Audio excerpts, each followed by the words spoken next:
প্রিয় দর্শক শ্রোতা ও মৎস্য চাষী ভাইয়েরা, দেশ ও দেশের বাইরে থেকে যারা আমাদের এই ভিডিওটি দেখতেছেন সকলকে জানাই আন্তরিক শুভেচ্ছা ও অভিনন্দন। প্রিয় দর্শক শ্রোতা, আপনার স্ক্রিনে যে মাছটি দেখতে পাচ্ছেন এগুলো হচ্ছে চিতল মাছের পোনা। যে সকল দর্শক শ্রোতা এবং মৎস্য চাষী ভাইয়েরা পুকুরে চিতল মাছের পোনা চাষ করতে চাচ্ছেন, তারা আমাদের স্ক্রিনে দেওয়া নাম্বারে যোগাযোগ করে আপনারা আমাদের প্রতিষ্ঠান থেকে চিতল মাছের পোনা সংগ্রহ করতে পারেন। আপনারা চাইলে আমাদের প্রতিষ্ঠান থেকে এসে মাছের পোনা সংগ্রহ করতে পারেন। প্রয়োজনে সারা বাংলাদেশে হোম ডেলিভারি দেওয়ার ব্যবস্থা রয়েছে। আপনারা এখানে যে সাইজটি দেখতে পাচ্ছেন এগুলো হচ্ছে ৩ ইঞ্চি থেকে ৪ ইঞ্চি সাইজের চিতল মাছের পোনা। চিতল মাছ অত্যন্ত লাভজনক একটি মাছ। এই মাছ আপনার খুব অধিক দ্রুত আপনার এটি বড় হয়।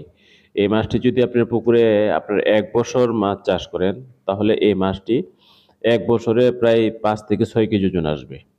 এটা এখন আপনাদের কাছে অসম্ভব মনে হলেও এটা কিভাবে করবেন এটার ব্যাপারে আমি আপনাদেরকে ধারণা দেই। চিতল মাছ হচ্ছে আপনার মাছ খায়। এগুলা হচ্ছে আপনার লাইভ ফিড যেগুলা আছে এগুলা খায়। লাইভ ফিড বলতে এখানে বোঝানো হচ্ছে যে জীবিত যে মাছগুলা রয়েছে এই মাছগুলা চিতল মাছে খায়। আপনারা যদি একটি চিতল মাছকে যদি আপনার তার চাহিদা মতো ছোট, ছোট মাছ খাওয়াইতে পারেন, তাহলে ১ বছরে আপনার ৪ থেকে ৫ কেজি বা ৬ কেজি ওজন আসবে। আর ফিড খেয়ে কিন্তু এই মাছ কিন্তু এত খুব বেশি একটা গ্রোথ আসবে না। তাই আপনাদেরকে বলবো যে, যে সকল পুকুরে অবাঞ্ছিত মাছ বেশি হয়, আর যে সকল দর্শক শ্রোতা এবং মৎস্য চাষী ভাইয়েরা পুকুরে আপনার যদি চিতল মাছ চাষ করেন, ওই ক্ষেত্রে যদি পর্যাপ্ত ছোট মাছের যোগান দিতে পারেন, শুধু তারাই এই মাছগুলা চাষ করবেন। নয়তো আপনারা ওই ফিড খাওয়ায় এই মাছ কিন্তু খুব একটা লাভবান হতে পারবেন না। তাই দর্শক শ্রোতা মৎস্য চাষী ভাইয়েরা, এই এই ফিড খাওয়ান ছোট মাছ কিভাবে খাওয়াবেন এই ব্যাপারেও একটি পরামর্শ রয়েছে। এটা হচ্ছে যে আপনার একটি পুকুরে যদি আপনার ওই মাছ, তেলাপিয়া মাছ, যেগুলো বাংলা তেলাপিয়া মাছ পুকুরে হিউজ পরিমাণ বাচ্চা দেয়। এই সকল বাংলা তেলাপিয়া মাছ যদি আপনি পুকুরে ছেড়ে রাখেন, একটু বড় সাইজের মাছ, ওইগুলা যে পরিমাণ বাচ্চা দিবে, ওই মাছ খেয়েই কিন্তু চিতল মাছ মাশাআল্লাহ অনেক বড় হয়ে যাবে। তবে ওই ক্ষেত্রে আপনাকে অবশ্যই যে বাংলা তেলাপিয়া মাছ রয়েছে, ওই তেলাপিয়া মাছকে কিন্তু আপনাকে ফিড খাওয়াতে হবে।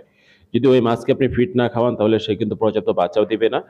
আর তাহলে কিন্তু আপনার চিতল মাছে কিন্তু খাদ্যের অভাবের সম্মুখীন হবে। তো দর্শক শ্রোতা মৎস্য চাষী ভাইয়েরা, এটা হচ্ছে শর্টকাট আপনার শর্টকাট পদ্ধতিতে আপনি চিতল মাছ চাষ করার পদ্ধতি। তাছাড়াও যদি আপনার চিতল মাছের ব্যাপারে আরো বিস্তারিত জানতে চান, তারা আমাদের স্ক্রিনে দেওয়া নাম্বারে যোগাযোগ করে আপনি আমাদের প্রতিষ্ঠান থেকে চিতল মাছের পোনা সংগ্রহ করতে পারেন। তাছাড়া আপনি যে কোনো পরামর্শের জন্য আমাদের স্ক্রিনে দেওয়া নাম্বারে যোগাযোগ করতে পারেন।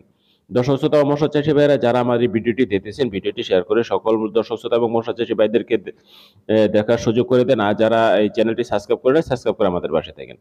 আজকে এই পর্যন্তই। সবাই ভালো থাকবেন, সুস্থ থাকবেন। আসসালামু আলাইকুম।